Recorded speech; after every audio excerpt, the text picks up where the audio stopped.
If you can say the word good, guess what? It means you're still alive. It means you're still breathing. And if you're still breathing, you still got some fight left in you. A paradigm is a mental program that has almost exclusive control over our habitual behavior.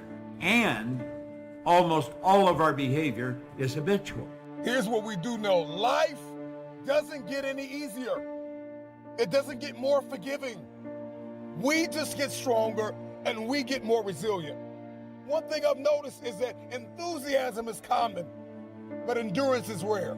You got to make it up in your mind that all you have is all you need. I know it hasn't been easy. It's time to win. I know what it feels like to be broken. I know what it feels like to be homeless. I know what it feels like to be ignored. You made it into a place where you feel like nobody needs you. Nobody believes you. I know what it feels like for people to tell you to write the book, watch the course, and then when you do it, nobody invests in it. The hour is now the game changes to emerge from the forgotten, for the rejected, for the ignored to come out of the ashes and into the light, out of obscurity. So get up, dust off, reload, recalibrate, re-engage, and go out on the attack. Do I ever feel like Sisyphus? Yeah. Of course I do. I've been waiting for people to start saying like, oh, you put another picture of the sweat and of a squat rack? Really? Joel Barker wrote a book on paradigms way back around 1990. He said to be able to shape your future, you have to be willing and able to change your paradigm. Success is a doing. You've got to actually do it. Activity is high priority in the life process to try to get maximum benefit out of what we have available. Activity. Now, here's an important question. What is your philosophy about activity? What about hard work? What about long hours? What about full days? If you're doing something, how hard should you go at it? How much time should you put in? Everybody has to develop their philosophy about activity. But I don't know if they understand. I've been getting on that squat rack and grinding it out for 25 years. And I'm not bored with it yet. It might seem like that's an unwinnable battle, but really to me, it's not about winning. It's the battle itself. It's the struggle. It's the daily test. That's what life's about.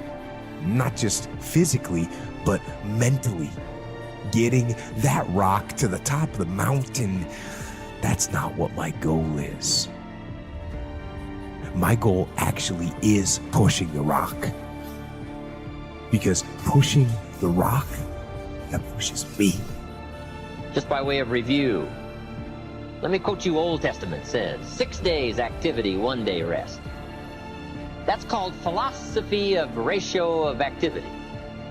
What is a good ratio of rest and activity? Old Testament says 6 days of one, 1 day of the other. We've all got to have a philosophy about activity, because your philosophy of activity will affect the rest of your life. Not to think so is naive. Your gift will make room for you. Now, what is your gift? It's the thing that you do the absolute best with the least amount of effort. That's your gift. Quit running away from the gift. Your gift will make room for you. Stop trying to be something you ain't gifted at. Every decision that you make in your life has impact on what you're going to be doing 5 minutes from now. The race is not given to the strong nor the swift, but it is given to he that endureth until the end. One thing I know is that we've all been hit with a measure of adversity at some point in our life. Everybody listening to me has been hit with a measure of trauma. Everybody wants destiny. Everybody wants manifestation. Everybody wants fulfillment. Everybody wants the next level in the relationship and a higher quality of living. But nobody wants to eliminate distractions. Nobody wants to disappear for 3 months, 4 months, 6 months, and eliminate all distractions and get into a place where you can focus on just you. You got to get up. You got to have faith that the one thing you wanted to happen oftentimes is the best thing that never happened. So have faith, just keep that in mind, and keep plugging away. Write down what you need to do in order to make a better life for yourself. And be brave enough to do those things. I dare you to take a stand today to say, no more. I will no longer accept this for my life. I dare you to take action today.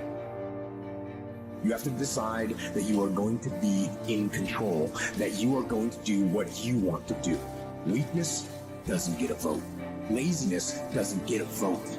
Everyone wants some life hack that eliminates the need to do the work, but that does not exist. No, you have to do the work. There's only one. Take the throne with everything that you have in you. The hour is now. I am coming for the throne. I am coming for every room that you lock me out of, every realm that I step into. I will dominate. I am determined to win no matter what season I'm in. When you counted me out, when you rejected me, when you overlooked me, when you ignored me, I waited painfully in obscurity for the opportunity to take the throne. I am your replacement. Your rejection has forged a new fire inside of me, man. I'm climbing the ladder. I'm bringing my team. I'm coming for magazines and movie screens, billboards. What if you could just shut out every distraction? What if you could just shut out the world for just a season and focus on you? A man is rewarded in public for what he does in private. The reason why you don't see it, the reason why it has not manifested, the reason why you are so frustrated is because you have not been willing to forsake all that you've been called to forsake and to follow through. Sure, you can talk about it. Sure, you can plan it. Sure, you can write it down. Sure, you can go to the conference and hear about it. You can read about it. But at some juncture, you have to disappear and put the work in and come back and shock everybody that doubted you. Some of you don't even realize you have unfinished business. You need to go back where you left off with a new perspective. Go back to the gym. I'm signing checks and contracts on every table. I'm no longer stuck in the basement, stuck in the gutter. I'm leaving the casket you saved me vacant. You will hear my feet walk in the pavement. No. More complacent, driven, persistent, and relentless are all an understatement. Who? And I am sorry, not sorry. I am unapologetically your replacement. I have worked while you have slept. I have learned while you have partied. I have saved while you have spent, and I will live like you dream. I am relentless. I am resilient. I will not back down. I will not surrender. I am now an agent of change and transformation. There's only one thing you cannot buy, and that's what real peace do. That's something you're gonna have to do. You gotta put more energy, and you gotta put more effort in your stuff than anybody. So you getting up at 4 and it ain't working. Get up at 3:30. So you read the book once and then you didn't get it. Read it twice. Read it 3 times. If a person leaves at 6, you leave at 8. If a person makes 100 calls a day, you make 200 calls a day. If somebody practices 3 hours, you practice 5 hours. As you focus on that which you want to do, that which we focus on, that which we give our energy to, it will begin to multiply. It will begin to expand. It will begin to develop your consciousness. And out of that comes your greatness. Out of that comes a commitment. Out of that comes a passion for life. Out of that comes a special power that you have in you.